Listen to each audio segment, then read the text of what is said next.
Saksakallan gunarnavasya Vande Guru Sri Charanarabindam.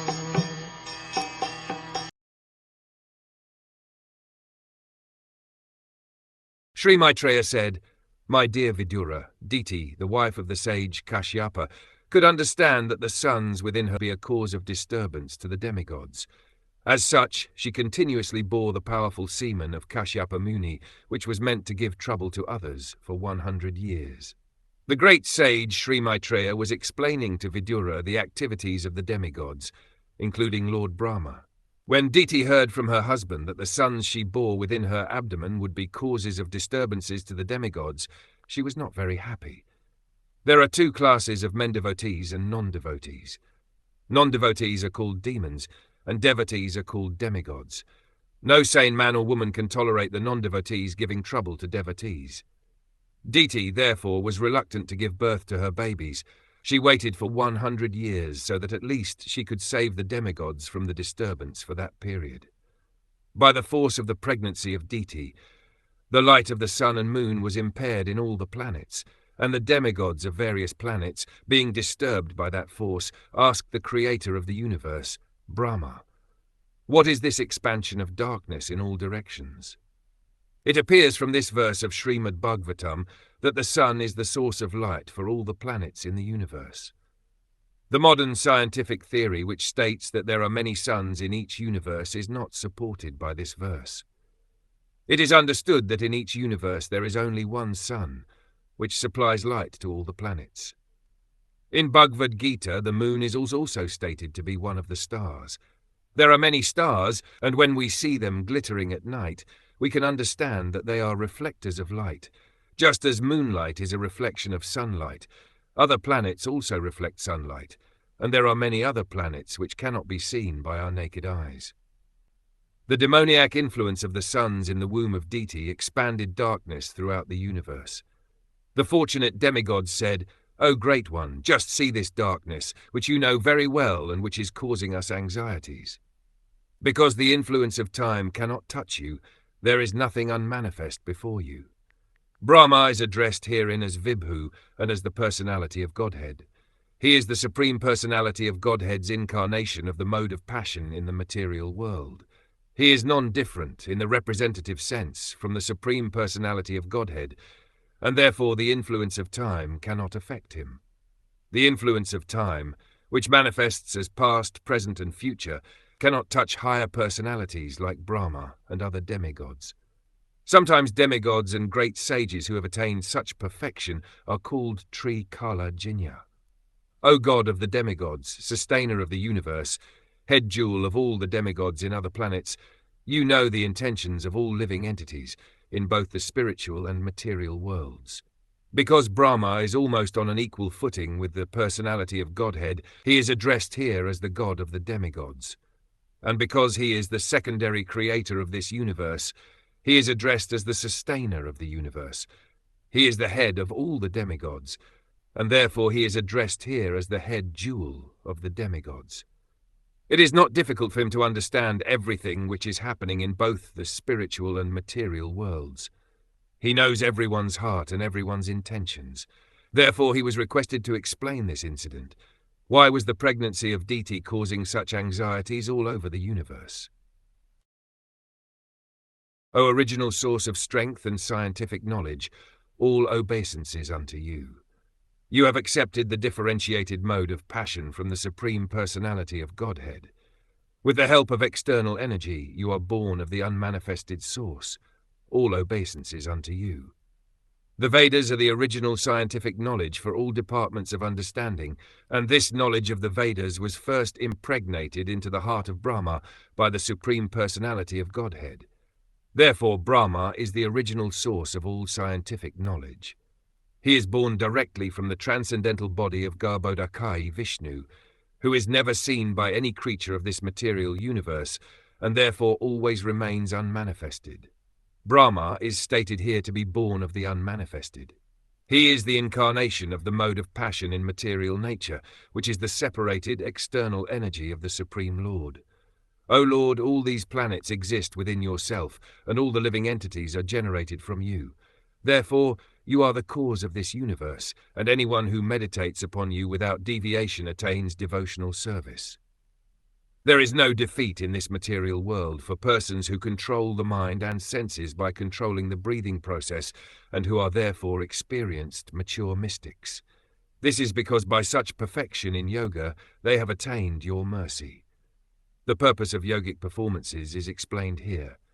It is said that an experienced mystic attains full control of the senses and the mind by controlling the breathing process. Therefore, controlling the breathing process is not the ultimate aim of yoga. The real purpose of yogic performances is to control the mind and the senses. Anyone who has such control is to be understood to be an experienced, mature mystic yogi. It is indicated herein that a yogi who has control over the mind and senses has the actual benediction of the Lord, and he has no fear. In other words, one cannot attain the mercy and benediction of the Supreme Lord until one is able to control the mind and the senses. This is actually possible when one fully engages in Krishna consciousness.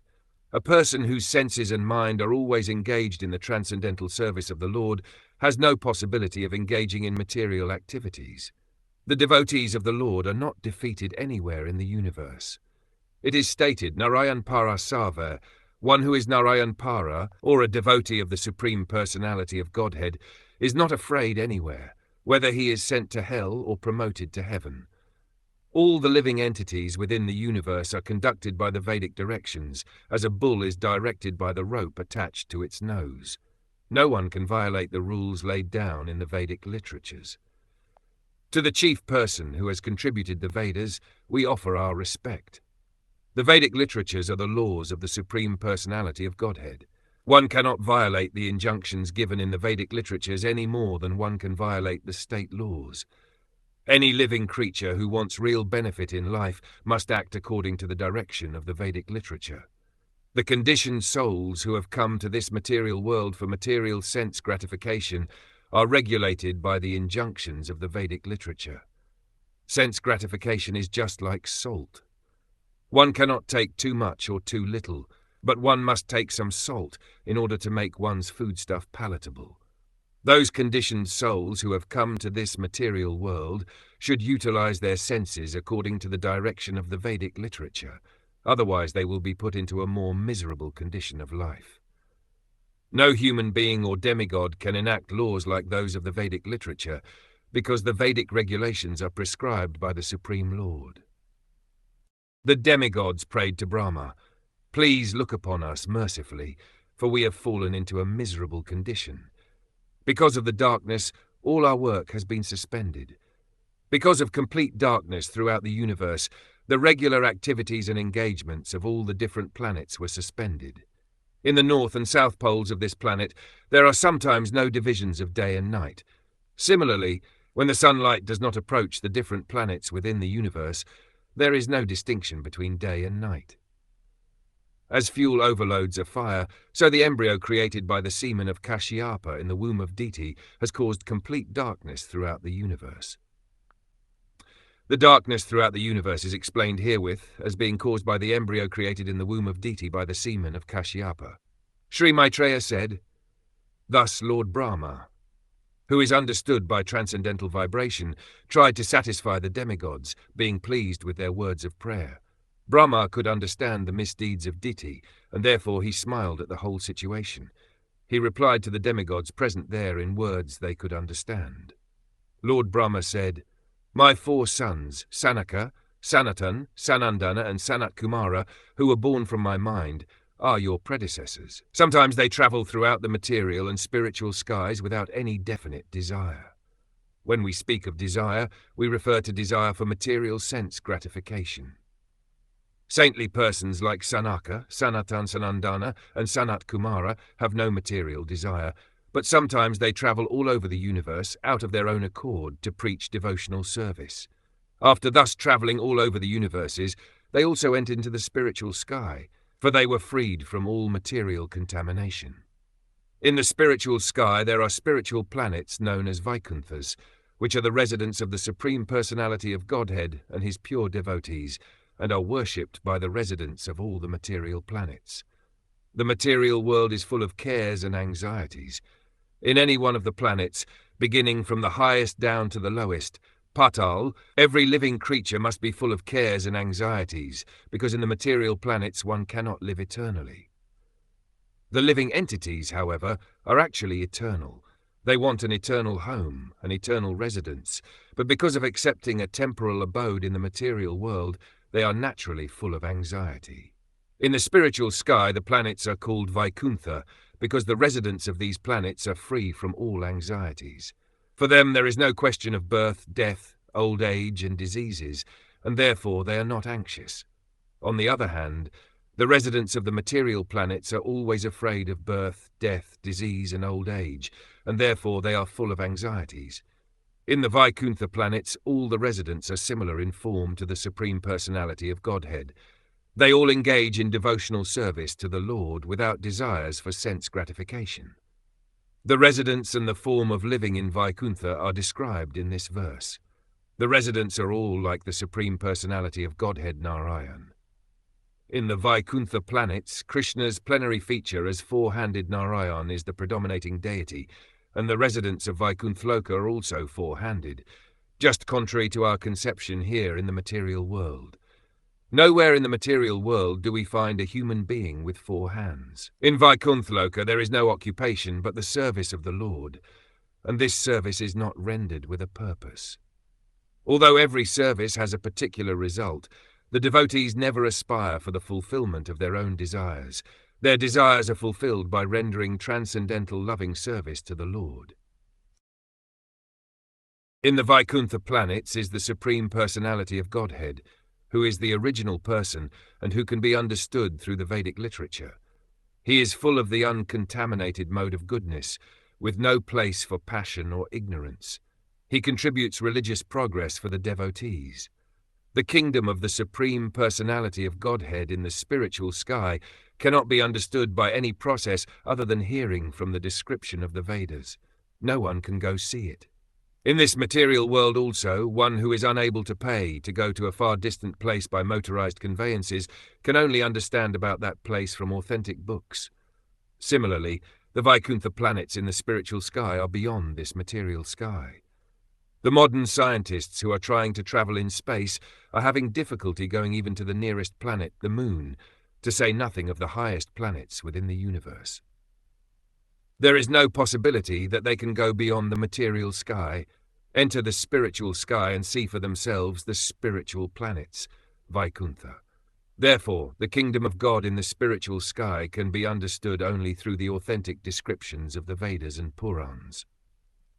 In the material world, there are three modes of material qualities: goodness, passion, and ignorance.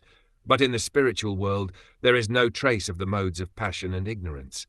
There is only the mode of goodness, which is uncontaminated by any tinge of ignorance or passion. In the material world, even if a person is completely in goodness, he is sometimes subject to be polluted by tinges of the modes of ignorance and passion. But in the Vaikuntha world, the spiritual sky, only the mode of goodness in its pure form exists. The Lord and his devotees reside in the Vaikuntha planets, and they are of the same transcendental quality, namely Shuddha Sattva, the mode of pure goodness. The Vaikuntha planets are very dear to the Vaishnavas, and for the progressive march of the Vaishnavas toward the kingdom of God, the Lord himself helps his devotees. In those Vaikuntha planets there are many forests which are very auspicious. In those forests the trees are desire trees, and in all seasons they are filled with flowers and fruits, because everything in the Vaikuntha planets is spiritual and personal. In the Vaikuntha planets, the land, the trees, the fruits and flowers, and the cows, everything is completely spiritual and personal. The trees are desire trees. On this material planet, the trees can produce fruits and flowers according to the order of material energy. But in the Vaikuntha planets, the trees, the land, the residents, and the animals are all spiritual. There is no difference between the tree and the animal, or the animal and the man. Here the word murtimat indicates that everything has a spiritual form. Formlessness, as conceived by the impersonalists, is refuted in this verse. In the Vaikuntha planets, although everything is spiritual, everything has a particular form. The trees and the men have form, and because all of them, although differently formed, are spiritual, there is no difference between them. In the Vaikuntha planets, the inhabitants fly in their airplanes, accompanied by their wives and consorts, and eternally sing of the character and activities of the Lord, which are always devoid of all inauspicious qualities.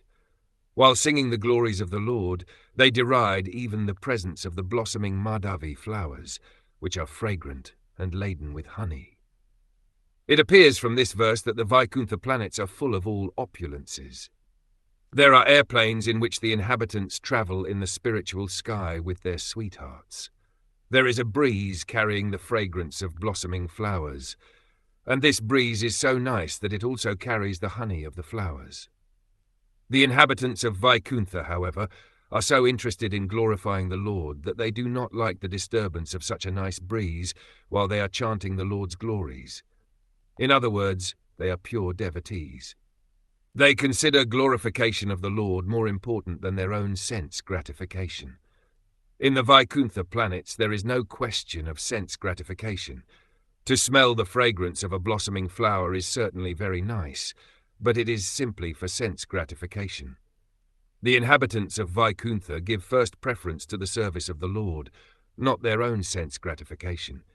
Serving the Lord in transcendental love yields such transcendental pleasure that, in comparison, sense gratification is counted as insignificant. When the king of bees hums in a high pitch, singing the glories of the Lord, there is a temporary lull in the noise of the pigeon, the cuckoo, the crane, the chakravaka, the swan, the parrot, the partridge, and the peacock. Such transcendental birds stop their own singing simply to hear the glories of the Lord. This verse reveals the absolute nature of Vaikuntha. There is no difference between the birds there and the human residents. The situation in the spiritual sky is that everything is spiritual and variegated. Spiritual variegatedness means that everything is animate. There is nothing inanimate. Even the trees, the ground, the plants, the flowers, the birds and the beasts are all on the level of Krishna consciousness. The special feature of Vaikuntha Loka is that there is no question of sense gratification. In the material world, even an ass enjoys his sound vibration, but in the Vaikunthas, such nice birds as the peacock, the chakravaka and the cuckoo prefer to hear the vibration of the glories of the Lord from the bees. The principles of devotional service, beginning with hearing and chanting, are very prominent in the Vaikuntha world. Although flowering plants like the mandara, kunda, kurabaka, utpala, kampaka, ana, punaga, nagakeshara, bakula, lily and parijat are full of transcendental fragrance, they are still conscious of the austerities performed by Tulasi, for Tulasi is given special preference by the Lord, who garlands himself with Tulasi leaves. The importance of Tulasi leaves is very clearly mentioned here. Tulasi plants and their leaves are very important in devotional service. Devotees are recommended to water the Tulasi tree every day and collect the leaves to worship the Lord. One time an atheistic swami remarked, "What is the use of watering the Tulasi plant? It is better to water eggplant. By watering the eggplant one can get some fruits, but what is the use of watering the Tulasi?" These foolish creatures, unacquainted with devotional service, sometimes play havoc with the education of people in general. The most important thing about the spiritual world is that there is no envy among the devotees there. This is true even among the flowers, which are all conscious of the greatness of Tulasi. In the Vaikuntha world entered by the 4 Kumars, even the birds and flowers are conscious of service to the Lord. The inhabitants of Vaikuntha travel in their airplanes made of lapis lazuli, emerald and gold. Although crowded by their consorts who have large hips and beautiful smiling faces, they cannot be stimulated to passion by their mirth and beautiful charms. In the material world, opulences are achieved by materialistic persons by dint of their labor. One cannot enjoy material prosperity unless he works very hard to achieve it. But the devotees of the Lord, who are residents of Vaikuntha, have the opportunity to enjoy a transcendental situation of jewels and emeralds. Ornaments made of gold bedecked with jewels are achieved not by working hard, but by the benediction of the Lord. In other words, devotees in the Vaikuntha world, or even in this material world, cannot be poverty-stricken, as is sometimes supposed. They have ample opulences for enjoyment, but they need not labor to achieve them. It is also stated that in the Vaikuntha world, the consorts of the residents are many, many times more beautiful than we can find in this material world, even in the higher planets. It is specifically mentioned here that a woman's large hips are very attractive, and they stimulate man's passion. But the wonderful feature of Vaikuntha is that although the women have large hips and beautiful faces and are decorated with ornaments of emeralds and jewels, the men are so absorbed in Krishna consciousness that the beautiful bodies of the women cannot attract them. In other words, there is enjoyment of the association of the opposite sex, but there is no sexual relationship. The residents of Vaikuntha have a better standard of pleasure, so there is no need of sex pleasure. The ladies in the Vaikuntha planets are as beautiful as the goddess of fortune herself. Such transcendently beautiful ladies, their hands playing with lotuses and their leg bangles tinkling, are sometimes seen sweeping the marble walls, which are bedecked at intervals with golden borders, in order to receive the grace of the Supreme Personality of Godhead. In the Brahma Samhita it is stated that the Supreme Lord, Govinda, is always served in his abode by many, many millions of goddesses of fortune. Lakshmi Sahasra Shata Sambrahma Sevyamanam. These millions and trillions of goddesses of fortune who reside in the Vaikuntha planets are not exactly consorts of the Supreme Personality of Godhead, but are the wives of the devotees of the Lord, and also engage in the service of the Supreme Personality of Godhead. It is stated here that in the Vaikuntha planets the houses are made of marble. Similarly, in the Brahma Samhita it is stated that the ground on the Vaikuntha planets is made of touchstone. Thus there is no need to sweep the stone in Vaikuntha, for there is hardly any dust on it, but still, in order to satisfy the Lord, the ladies there always engage in dusting the marble walls. Why? The reason is that they are eager to achieve the grace of the Lord by doing so. It is also stated here that in the Vaikuntha planets the goddesses of fortune are faultless. Generally, the goddess of fortune does not remain steadily in one place. Her name is Chankala, which means one who is not steady. We find, therefore, that a man who is very rich may become the poorest of the poor. Another example is Ravan. Ravan took away Lakshmi, Sitaji, to his kingdom, and instead of being happy by the grace of Lakshmi, his family and his kingdom were vanished. Thus Lakshmi in the house of Ravan is Chankala, or unsteady. Men of Ravan's class want Lakshmi only, without her husband Narayan. Therefore they become unsteady due to Lakshmiji. Materialistic persons find fault on the part of Lakshmi, but in Vaikuntha Lakshmiji is fixed in the service of the Lord. In spite of her being the goddess of fortune, she cannot be happy without the grace of the Lord. Even the goddess of fortune needs the Lord's grace in order to be happy, yet in the material world, even Brahma, the highest created being, seeks the favor of Lakshmi for happiness. The goddesses of fortune worship the Lord in their own gardens by offering tulasi leaves on the coral-paved banks of transcendental reservoirs of water. While offering worship to the Lord, they can see on the water the reflection of their beautiful faces with raised noses, and it appears that they have become more beautiful because of the Lord's kissing their faces. Generally, when a woman is kissed by her husband, her face becomes more beautiful. In Vaikuntha also, although the goddess of fortune is naturally as beautiful as can be imagined, she nevertheless awaits the kissing of the Lord to make her face more beautiful.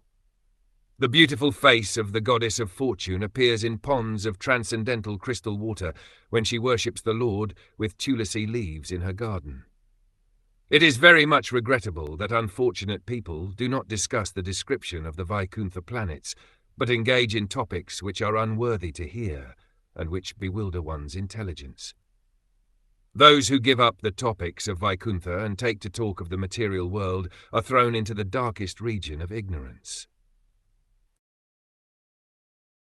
The most unfortunate persons are the impersonalists, who cannot understand the transcendental variegatedness of the spiritual world. They are afraid to talk about the beauty of the Vaikuntha planets because they think that variegatedness must be material. Such impersonalists think that the spiritual world is completely void, or there is no variegatedness. This mentality is described here as ku-katha matigni, intelligence bewildered by unworthy words. The philosophies of voidness and of the impersonal situation of the spiritual world are condemned here because they bewilder one's intelligence. How can the impersonalist and the void philosopher think of this material world, which is full of variegatedness, and then say that there is no variegatedness in the spiritual world? It is said that this material world is the perverted reflection of the spiritual world. So unless there is variegatedness in the spiritual world, how can there be temporary variegatedness in the material world? That one can transcend this material world does not imply that there is no transcendental variegatedness. Here in the Bhagavatam, in this verse particularly, it is stressed that people who try to discuss and understand the real spiritual nature of the spiritual sky and the Vaikunthas are fortunate. The variegatedness of the Vaikuntha planets is described in relation to the transcendental pastimes of the Lord. But instead of trying to understand the spiritual abode and the spiritual activities of the Lord, people are more interested in politics and economic developments. They hold many conventions, meetings and discussions to solve the problems of this worldly situation, where they can remain for only a few years. But they are not interested in understanding the spiritual situation of the Vaikuntha world. If they are at all fortunate, they become interested in going back home, back to Godhead, but unless they understand the spiritual world, they rot in this material darkness continuously. Lord Brahma said, "My dear demigods, the human form of life is of such importance that we also desire to have such life, for in the human form one can attain perfect religious truth and knowledge. If one in this human form of life does not understand the Supreme Personality of Godhead and his abode, it is to be understood that he is very much affected by the influence of external nature. Brahmaji condemns very vehemently the condition of the human being who does not take interest in the personality of Godhead and his transcendental abode, Vaikuntha. The human form of life is desired even by Brahmaji. Brahma and other demigods have much better material bodies than human beings, yet the demigods, including Brahma, nevertheless desire to attain the human form of life because it is specifically meant for the living entity who can attain transcendental knowledge and religious perfection. It is not possible to go back to Godhead in one life, but in the human form one should at least understand the goal of life and begin Krishna consciousness. It is said that the human form is a great boon because it is the most suitable boat for crossing over the nescience ocean. The spiritual master is considered to be the most able captain in that boat, and the information from the scriptures is the favorable wind for floating over the ocean of nescience. The human being who does not take advantage of all these facilities in this life is committing suicide. Therefore, one who does not begin Krishna consciousness in the human form of life loses his life to the influence of the illusory energy. Brahma regrets the situation of such a human being.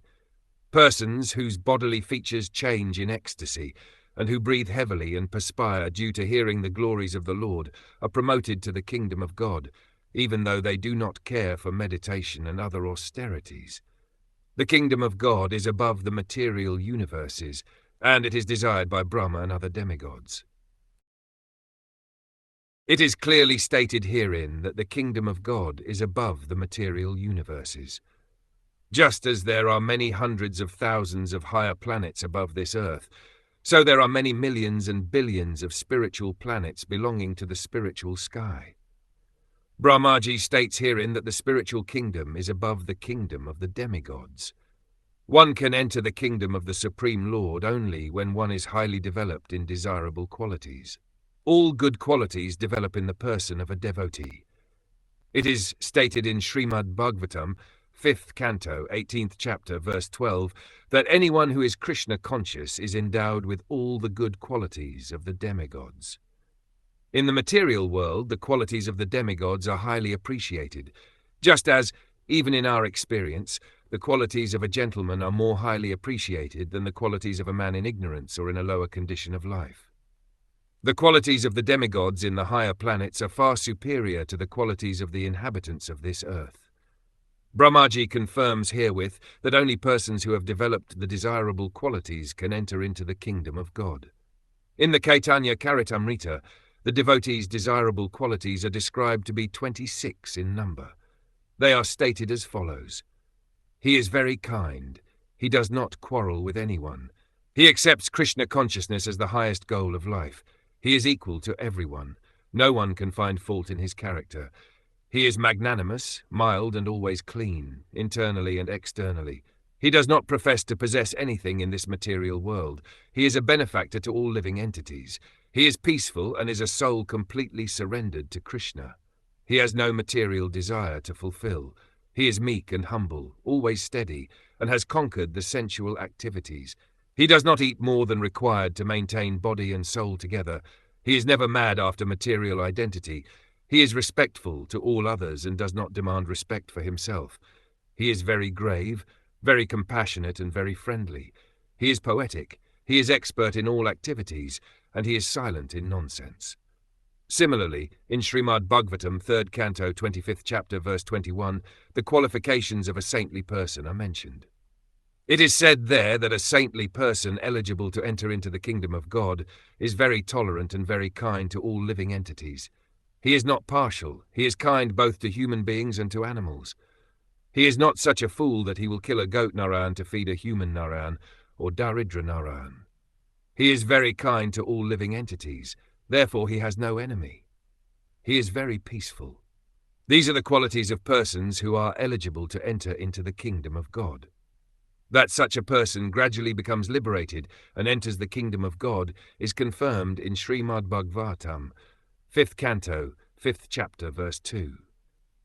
The Srimad Bhagwatam, 2nd canto, 3rd chapter, verse 24, also states that if a person does not cry or exhibit bodily changes after chanting the holy name of God without offense, it is to be understood that he is hard-hearted, and that therefore his heart does not change even after he chants the holy name of God, Hare Krishna. These bodily changes can take place due to ecstasy when we offenselessly chant the holy names of God, Hare Krishna, Krishna Krishna, Hare Hare Rama, Rama Rama, Hare Hare. It may be noted that there are 10 offences we should avoid. The first offence is to decry persons who try in their lives to broadcast the glories of the Lord. People must be educated in understanding the glories of the Supreme. Therefore, the devotees who engage in preaching the glories of the Lord are never to be decried. It is the greatest offence. Furthermore, the holy name of Vishnu is the most auspicious name, and his pastimes are also non-different from the holy name of the Lord. There are many foolish persons who say that one can chant Hare Krishna or chant the name of Kali or Durga or Shiva because they are all the same.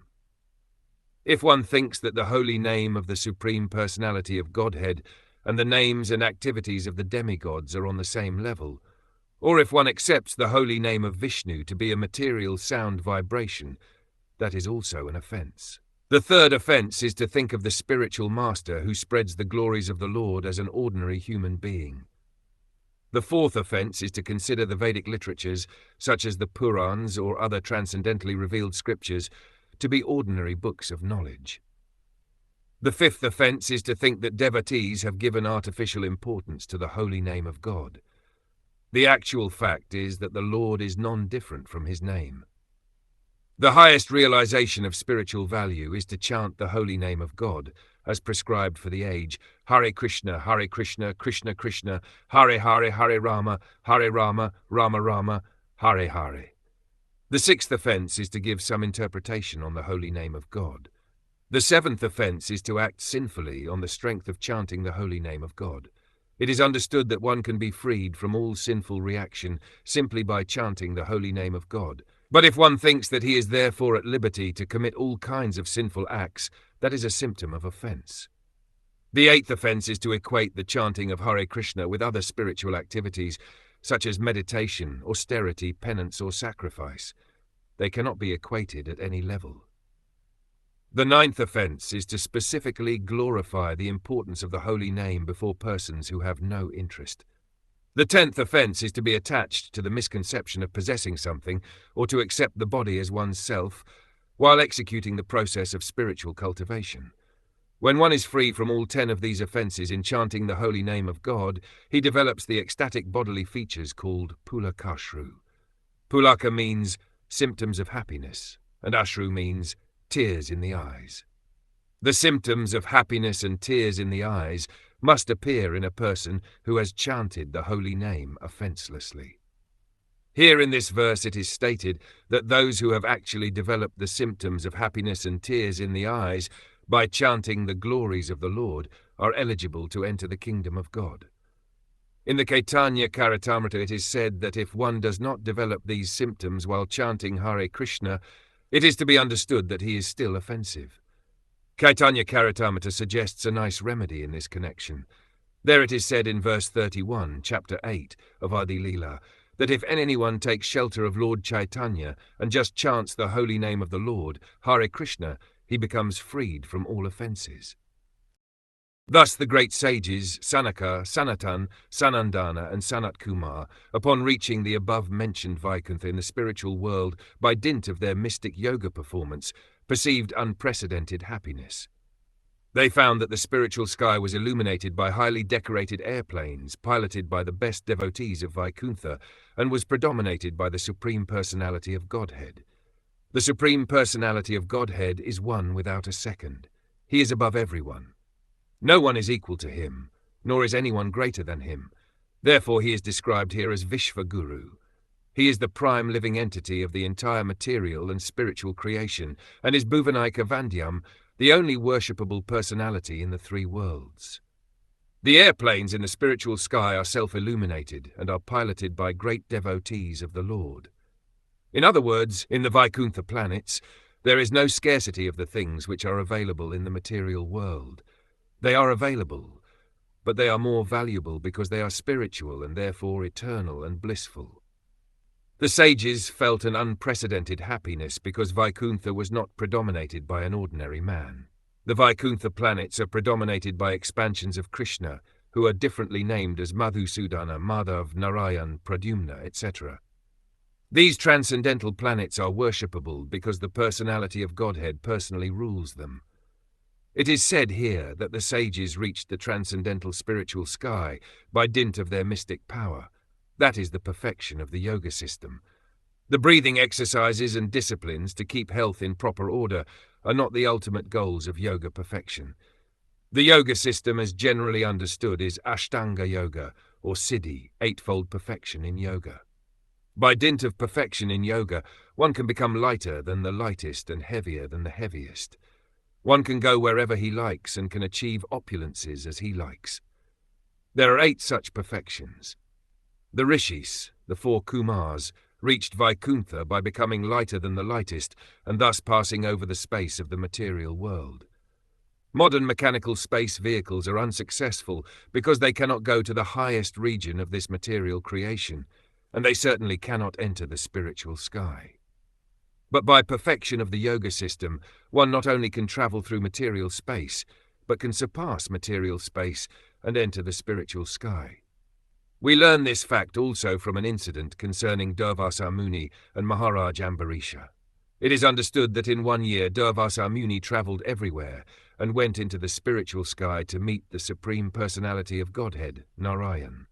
By present standards, scientists calculate that if one could travel at the speed of light, it would take 40,000 years to reach the highest planet of this material world. But the yoga system can carry one without limitation or difficulty. The word Yoga Maya is used in this verse. Yoga Maya Balena Vikuntham. The transcendental happiness exhibited in the spiritual world and all other spiritual manifestations there are made possible by the influence of Yoga Maya, the internal potency of the Supreme Personality of Godhead.